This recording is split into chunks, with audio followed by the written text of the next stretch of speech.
Hello, and welcome to Fibertown. This is episode 70. I'm Emily, this is Alice, and I have a treat on the computer. It's June 12th, 2014, and this is the last episode you will see from me most likely until August. If by some miracle I have adequate Wi-Fi, here, have your treat. There you go. Then I will podcast from Spain. However, that seems unlikely. So hopefully you'll see me again in August and we'll catch up. All right, at any rate, let's get started with episode 70. We have some things to talk about, have some things to show you. Let's see. I want to welcome first AMG Knit, who is Anne-Marie from New Jersey. She just started watching. Thank you so much, and welcome. And we also have Knitwise Nicole, who is Nicole from Indiana, and she is a student. I guess she's in college, I think she said. So welcome to both of you. Thank you, thank you, thank you. You all know Alice, right? There she is. She needs to be just a little bit taller. Alice, here. Okay. I don't want to cut my head off. I am such a good videographer. Hey, there, raise up your little head. All right, so we have two FOs today.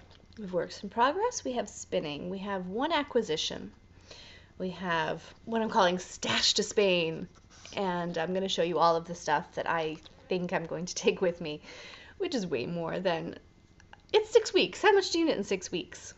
But I can't be stuck without something, so I'm going to take way too much. So I will show you all what I plan to take with me. And then we have two Ask Fibertown questions, time permitting. All right, so here I am in my living room. I thought about recording on my porch. It's been since last fall. It's just so humid. You can see my hair is I'm getting my hair done tomorrow. It's been really crazy and kind of busy around here. I had to have another root canal unexpectedly on the same tooth as last year. I did that on Monday. And I'm going to a doctor who is the best, because I guess the more root canals you get on a tooth, the more likely you are to lose it. And yeah, I don't want to do that because I'd have to get an implant most likely, and then a bone graft and a sinus lift. What is a sinus lift? My sinus anatomy is just how the way it is, and it's really, really, really close to that iffy tooth. So I have a crown out. This is way too much information. Anyway, so I started the root canal. I'll have to finish it when I get back from Spain. So fingers crossed all goes well. I am living dangerously is what I'm doing. But I feel much better already. So I was having a ton of sinus pain just from the continued infection in that tooth. And joy of joys, I had to pay out of pocket for this best endodontist. But it'll be worth it to hopefully avoid all of that other stuff. So, all right, enough of that. It's a little crazy, as I said, but let's do this podcast. Okay, I have two FOs. They are both out of hand spun. This is the first one. This is from Gourmet Stash Obligatory Box of Chocolate Tribbles. And so we have salted caramel chocolate, we have raspberry truffle, and then we had mint truffle. And, you know, I have now three hand-spun hats knit for Father's Day / my father's birthday. He's going to be 70 on Sunday, which is Father's Day, and we're having a big party this weekend. I don't think this one's big enough. I think this one has to be mine. I was going to let my husband pick one and give the other to my father. And then I adore that little line of caramel. I used almost all of the skein. Look at that gray hair. It's getting colored tomorrow. I used almost this whole skein, and I loved knitting it.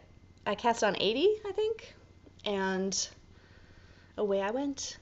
2x2 ribbing for about, I usually do like 10 rows. I make myself do 10 rows.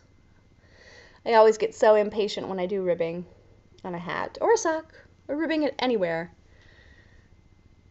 And yeah, it fits my son really well too.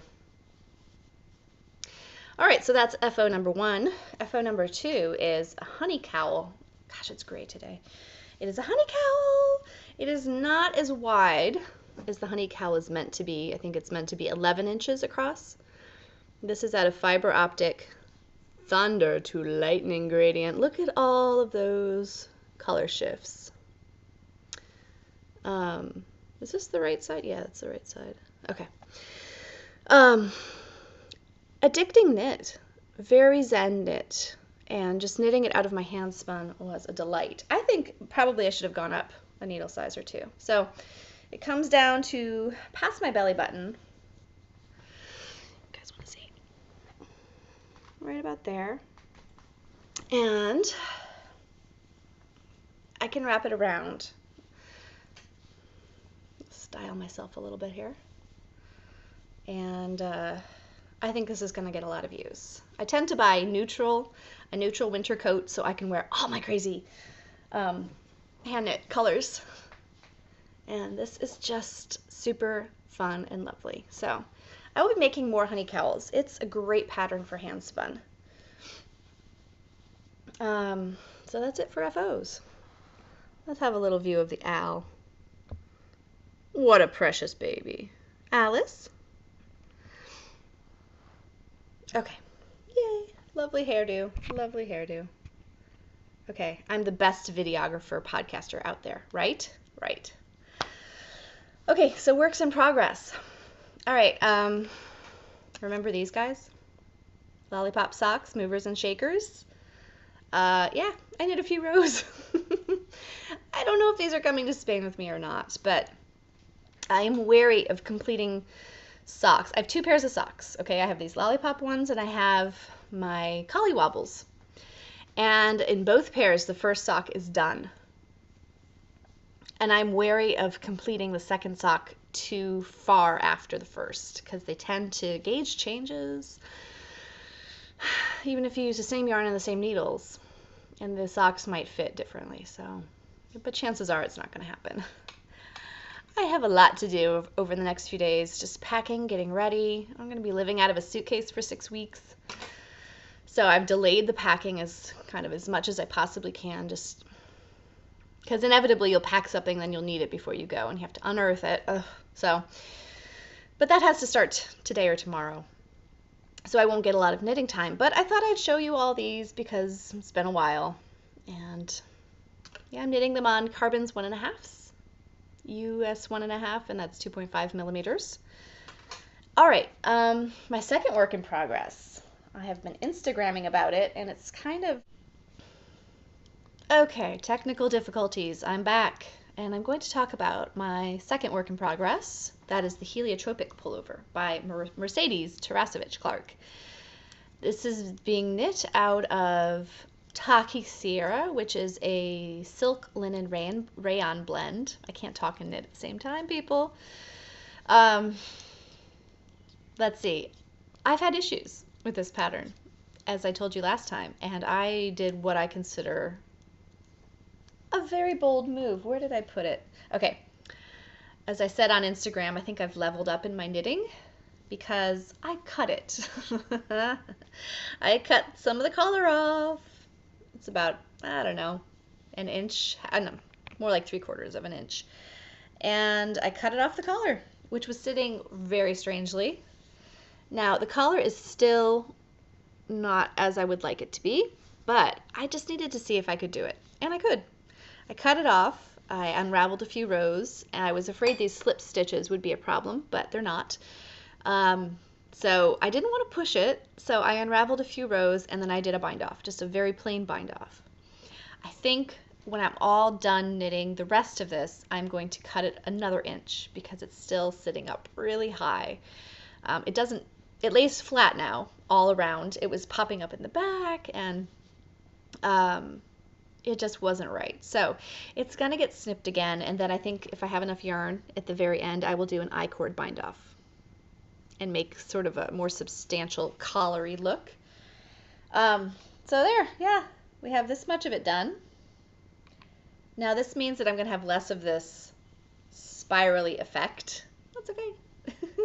See how it's too high? It's very stretchy. It does have some elasticity to the yarn. That must be a function of how it's plied. And the content, I mean, it doesn't have, I guess maybe it's the rayon that gives it the stretch. And then, I have it on 2 needles so I can try it on, and I'm knitting. I have it on an Addy lace, really long cable, as well as my ChowGoo interchangeables. And here's what I'm doing. Since I'm using interchangeables, you can do this trick when knitting in the round. Your right needle is the one that gives you the gauge. Here we go. Okay, well that doesn't show it, but your right needle is the one that gives you the gauge, and I have an 8. Your left needle, if you're knitting in the round, can be a smaller needle ultimately, and that means that it doesn't take up as much room in the stitches. It slides really easily on the stitches, and that means you can go a little bit faster. You can get your right hand needle into that left hand stitch. There's plenty of room. You don't have to force it at all because the stitch is big because it's been made by the bigger needle, but it's being held on a smaller needle. So it enables you to go faster if you're knitting in the round with interchangeables, and you could put one size on the left hand needle and one size on the right hand needle. And since it's in the round, those needles never change. If you're knitting flat, you're going to be going back and forth, and then you're going to be using different size needles for the purl rows, and that's just not going to work. Although it could if you have really different gauge between your knits and your purls, but that's a whole nother thing. So despite me having this needle set up, it's boring stockinette, and I've got about, I don't know, 8 or 10 inches here, and I need 16. I was thinking of taking this on the plain, but I'm thinking better of it because I don't want to lose, well, number one, it's bulky. I don't want to take it in my carry-on. Number 2, I don't want to lose the needles. And I've had one experience where I have lost knitting needles when flying. When flying in the States, I've been able to take any needles, really. I've traveled with pointy metal DPNs in the plane. Nobody batted. And the stewardess is like, "What are you knitting?" Nothing from the security people. And when flying transatlantic to Europe, I've taken knitting needles. No problems whatsoever. When I was just once, when I was flying back from Paris, I had, I don't know what it was on Addy clicks, which are super blunt. But the French security officer wouldn't let me take them. I had to leave them with him.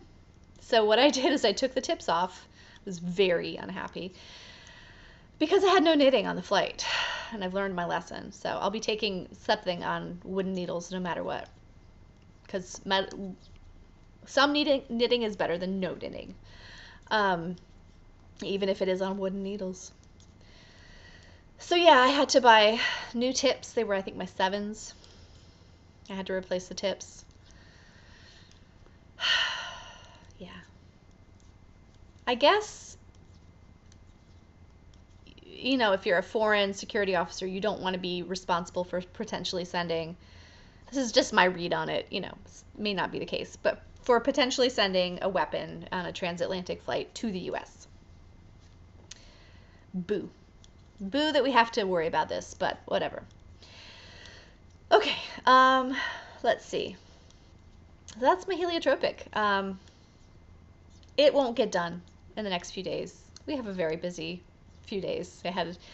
It won't get done. I was hoping it would be done, but nope. So hopefully I'll finish it in Spain at some point and I'll be wearing it. Okay, on to spinning, shall we? Do spinning. All right, I have 1, 2, 3 things. The first is this. These are from Gourmet Stash Tribbles that I received as a thank you from Kate for helping her with some stuff. And look at those oranges and apricots and pinks and hot pinks and grays and blacks. I've spun this thick and thin. I think it's just an ounce. I'd have to weigh it. I don't remember. So it's still pretty energized, and I think I'll probably leave it like that. But it's lovely. I don't know. Maybe I'll apply it with something else. Probably not. Excuse me, fiber in my throat. It could be great for some weaving. Maybe I'll take all those tribbles I got from Kate and weave something awesome. So yeah, so there's that. Now, I'm going to put this heliotropic away and talk about the rest of my spinning, which is all from fleeces that I've processed. Pickle juice. Okay. Oh, here it is. I started working on the Jacob fleece, just the white part, and I had an ounce of singles spun already. And I've done another ounce of Rologs on my hand cards. And it's just lovely stuff. And this is my best one, my best Rolog so far. And they're fun to spin. Really squishy. Not as squishy as Kate's Poonies, but yeah. These will be awaiting my return. Lovely, lovely stuff. Now, the Jacob is a fairly small fleece. And I guess most of these more primitive breeds are. You know, if you think of like Shetland and Icelandic fleece, all the more primitive breeds especially from the northern parts of the world, where animals are smaller. Say, take for example like a Shetland pony. It's they're more diminutive. They're just smaller. So the fleeces are smaller from animals like that. And the Finn is a northern animal. It's from Scandinavia, and it has a smaller fleece too. And why am I talking about this? Because of how much I got out of Burketta. This is not everything, but this is 700 yards, 10 ounces of combed top spun into 2-plies. It's a sport weight, and let's see, before I had done this, I had done 3 ounces and in like a worsted 3-ply. And so that's a different color. It's dyed differently, different weight.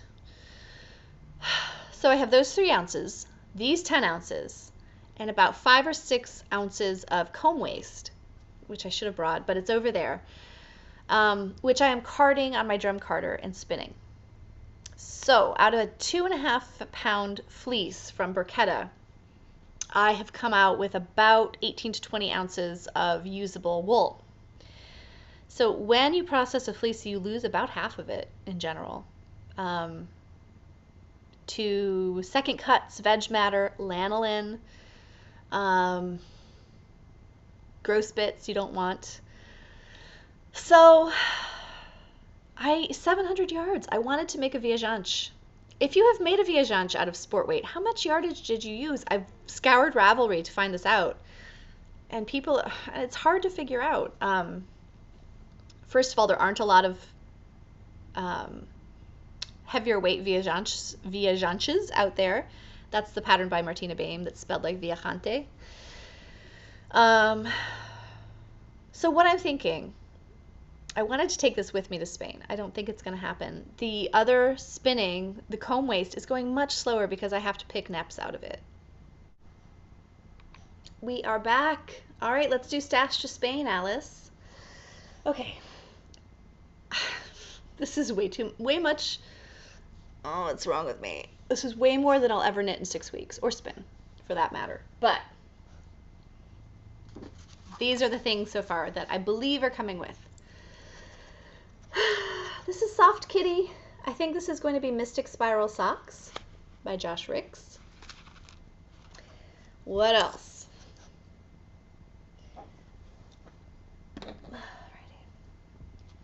This is handspun out of 2 loop bats. I don't know what it's going to be, but it's coming with me. Because I might want to knit it. You never know. This is Unwind Yarn Company. Very special, massive skein of Targhee in the Ire colorway. A very special skein. I think that's coming with me. And let's see. These 2 skeins. Alice wants to get down. Okay, go over Gotta have some nice purples. I have Gamut by Another Crafty Girl and Malabrigo Sock in, what colorway is this? Dewberry. Don't they go lovely together? I don't know what this will be. It could be a stripe study or a matchmaker by Martina Bain or something else entirely. Be an awesome daybreak too. But they're coming. Now, these are my two Shalimar Breathless Decays, purple and green, my favorite colors. These are either going to be a Rhoda Brioche cowl. Swensti turned me onto this pattern from Fiber Trek podcast. It's beautiful. I think this would make a lovely, it's like a 2-color brioche. I've never done brioche. Am I going to do this on a trip when I might need like YouTube videos? Loden in Byzantium. Oh, hang on. Stupid camera. Anyway, that's Loden. It's upside down, but trust me. Or these could become something else. I don't know what. But they're coming. Now, I'm debating on this stuff. I have 4 balls of this. This is a linen and something. I don't know if it's 100% linen. I have to check. But it's a summer weight. I got this in last time I was in Paris in a yarn, well, it's not it's like a craft store. It's called La Droguerie. And it's in a very older part of Paris, and it's a really interesting shop. They have jewelry making, tons and tons of notions. I think they have fabric, and then they have yarn. And it's in an old pharmacy, so they have these amazing cabinets built in for all the old pharmaceuticals and so forth. And the yarn, the way they do the yarn is typically so. The service is just bizarre, in the way that European service sometimes can be. So you look at the yarns, you queue up to talk to somebody about the ones you want, because they just have samples hanging. You tell them what you're going to make, your size, and then they calculate the yardage, and they wind it off of cones for you. Then you queue up to pay for it. So, yeah. I'd kind of like to knit with this, because it's from my last trip to Europe, and it's been in these cakes for a couple years now, since, it's been like 3-4 years. And yeah, so it might go with me. What else? Another linen. I have my Euroflax sport linen. Oh, I got such a good deal on that. See the red stripe? Yeah, I think I paid half price. This wants to be a Hitofude cardigan. I think that's what this is going to get knit into. And that's coming with me. Have you seen the Hitofude? Go look it up. It's beautiful. Spinning. So that's not too much yarn, right? I might take some more. I don't know. We'll see. And then, I don't know, am I going to take this? I'm definitely taking the heliotropic. All right, this is kind of ridiculous, but look. These are the Gourmet Stash Poonies I want to spin. Plus I have Lucky Charms already in here. Can't be without my Poonies. Now these are not compressed at all. Very carefully pack them. These are all going. This is, let's see, how many ounces? 3, 4, 5 ounces of Poonies. Plus this gorgeous thing. This gorgeous thing. And I'm taking like 4 spindles. I'm taking my Tibetan. Let me show you. Taking my Mirkwood. I am taking my... The other thing about the Mirkwood is I have to use this spindle bowl with it because it does not fit in this one. 2 spindle bowls. 6 weeks, people. Don't judge. My Tibetan. My bead whirl. I need another bead whirl. And another Tibetan. And then I'm going to take my trindle. This doesn't have the arms on it. That's the 1-drop spindle I'll take. No, just probably my trindle. I was thinking of my golding as well, but that's so not too much, right? Right? Maybe I will take my golding. I'm ridiculous.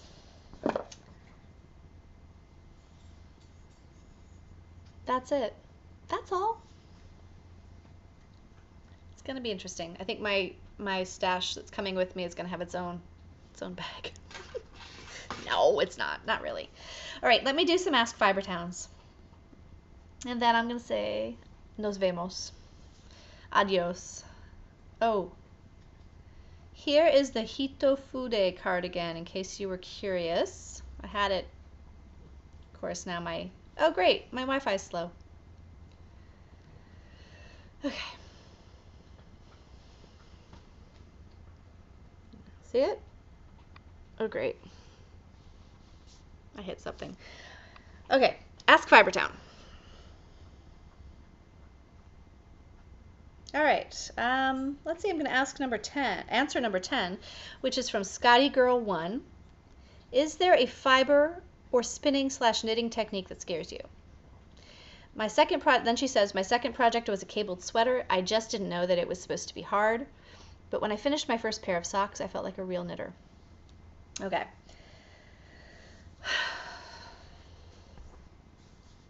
Steeking used to scare me. But now that I've cut my knitting, and I don't think it would scare me if I used a really grabby wool, like the wool kind of wool you're supposed to steek with. I think that would be fine. You know what scares me? Is the brioche. Strangely, I tried it once years ago and it blew my mind, and it was just super confusing. I'm pretty confident that if I stuck with it, I could figure it out. Yeah. So the brioche is a little bit... I haven't done brioche, I haven't done entrelac, I haven't steeked, but I have cut my knitting. What else have I not done? Well, there's probably plenty. I've done beading, I've done color work, I've done lace, I've done cables, and in fact, my first knitting project was a cabled neck warmer. The Celtic cabled neck warmer. And I still have it, I still use it. I made it out of Malabrigo, and it's lovely. So yeah, that's how I feel like if you are a determined beginner and you're not a complete novice, that really, with a little bit of help, and if you just follow the pattern and don't overthink things, then you'll be fine. So Scotty Girl 1, thanks for the question. I hope that answered it. Yeah, the brioche scares me. I don't know why. But Swensti has given me hope that I could do it. So, okay, then I'm going to answer number 17 from Indigo Dog, Montana. We currently have a big black lab. She is 14 and a half. She's a big old girl. Very old for such a big girl. Yes, it is. I love so many things about a lab. They're loving, they love to swim and play fetch, and they are not too smart for their own good. Our next dog needs to be smaller.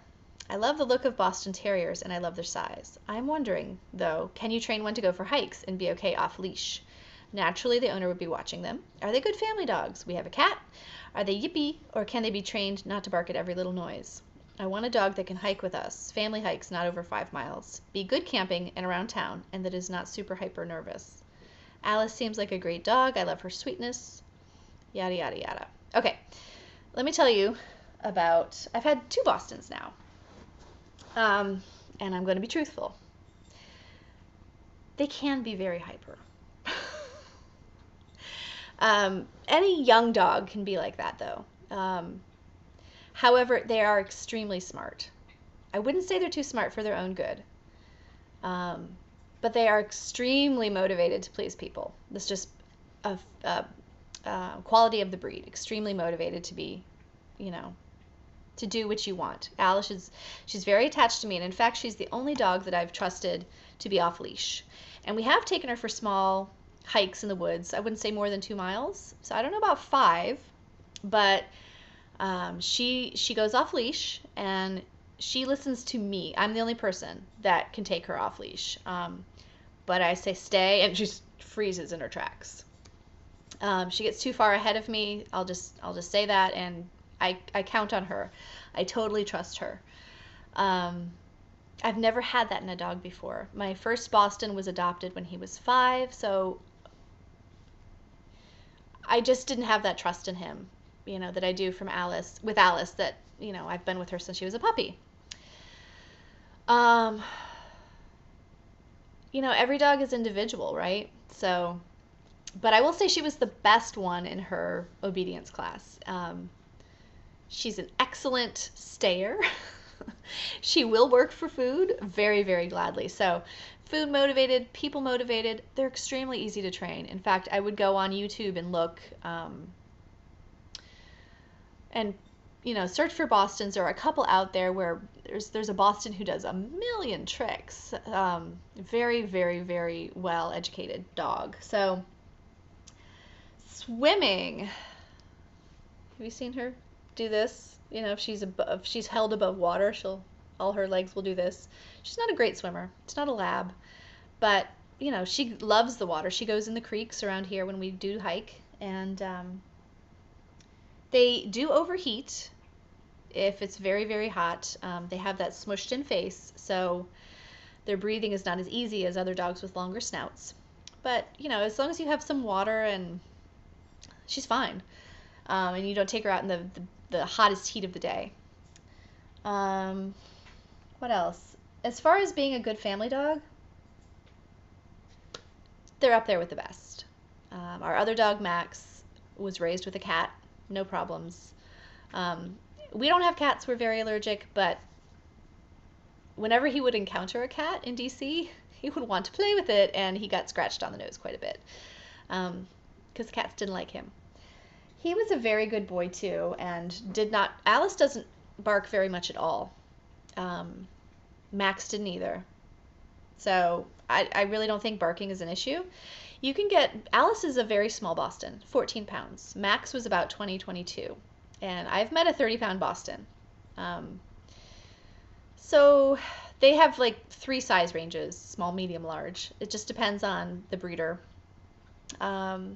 She's very, very sweet, very loving, very attached. I'm trying to see if I've answered all your questions. She's very athletic. They love to do acrobatics, jump, flip. She plays soccer. She goes nuts with the kids. She loves playing with the kids. So, yeah, I would look into a Boston. They do have, the smushed in face, which you have to be careful with the amount of heat and exercise they get, because they will not stop, like strong exercise. We have to stop her in the summer from going too hard outside in the middle of the day. It's just harder for them to cool off by themselves. Yeah, but having adopted a Boston and been a big proponent of adopting dogs in general, I knew I wanted another Boston, and I knew I wanted a puppy that I could bring up to be the kind of dog that I wanted without, the previous, say, baggage. And I know, that doesn't go over well with a lot of people, but I had my kids to consider. And so I have my reasons for for buying a purebred. So those are some of them. And it's not to say I will never adopt another shelter dog. I would love to, but while my kids are small, this is the route I needed to take. So, yeah. So good luck with your choice of new doggie, and great job getting a lab to 14 and a half. She must be a sweetheart. So, okay, I've gone way off topic, but I love talking about dogs, and thanks for asking the question, Indigo Dog Montana. Okie dokie. Fiber Townies, I will see you in about 7 weeks, maybe. And hopefully I will have lots to share from Spain. I hope to get some woolly souvenirs. We'll see how that goes. I won't be in big cities very much, maybe once or twice. So, okay, Alice, go and get a cookie and say goodbye to everybody. Come on, sweetheart. You want a cookie? I've got a cookie. She's not buying it. You stay. Okay. That's a good girl. Come on up. I've just said how good she is, and she won't come and see me. All right. Hey, Precious. You want to go for a hike today? You want to go outside on a walk? She loves to go to the bus stop every day, and all the kids play with her. And she's got a cute face. All right, you guys, have a great summer. Keep it up in the Summer of S thread. It's looking awesome. Don't forget you can post pretty much anything. Encouragement, compliments, works in progress, finished objects, anything with an S that is somewhat fiber related is welcome. I can't wait to see you guys when I get back. Bye-bye. Take care.